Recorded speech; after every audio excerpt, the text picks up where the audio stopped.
நேற்று முன்தினமும் நடந்த ஒரு முக்கிய நிகழ்வு. அமைச்சர் செந்தில் பாலாஜி, முன்னாள் அமைச்சர் செந்தில் பாலாஜி அமலாக்கத்துறை விசாரணையோடு ஒத்துழைக்க மாட்டேங்கிறார் என்பது மட்டுமல்லாமல் வழக்கு விசாரணைக்கு குந்தகம் விளைக்கும் வகையிலே நடந்து கொள்கிறார் என்று அமலாக்கத்துறையுடைய மூத்த அதிகாரி நீதிமன்றத்திலே குற்றம் சாட்டியிருக்கிறார்.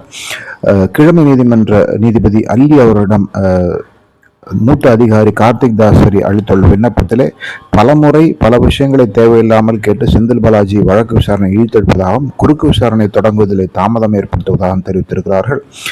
சென்னை உயர்நீதிமன்றத்திலே இது சம்பந்தமாக ஏற்கனவே வந்த ஒரு வழக்கிலே இந்த விசாரணை மிக வேகமாக முடித்து வைக்க வேண்டும் என்றும், செந்தில் பாலாஜி பல மாதங்களாக சிறையிலே இருக்கிறார், இன்னும் பல மாதங்கள் இருந்து கொள்ள இருக்க முடியாது, விசாரணை முடிந்த ஒரு குற்றவாளியா இல்லையா என்ற தீர்ப்பு சொல்லும் கடமை நீதிபதி கீழமை நீதிபதிக்கு உள்ளது என்று சொல்லியிருக்கிறார். பொறுத்திருந்து பார்க்க வேண்டும் இந்த தீர்ப்பு எப்படி வருகிறது என்று. அதை போல செந்தில் பாலாஜி விசாரணைக்கு ஒத்துழைப்பாரா?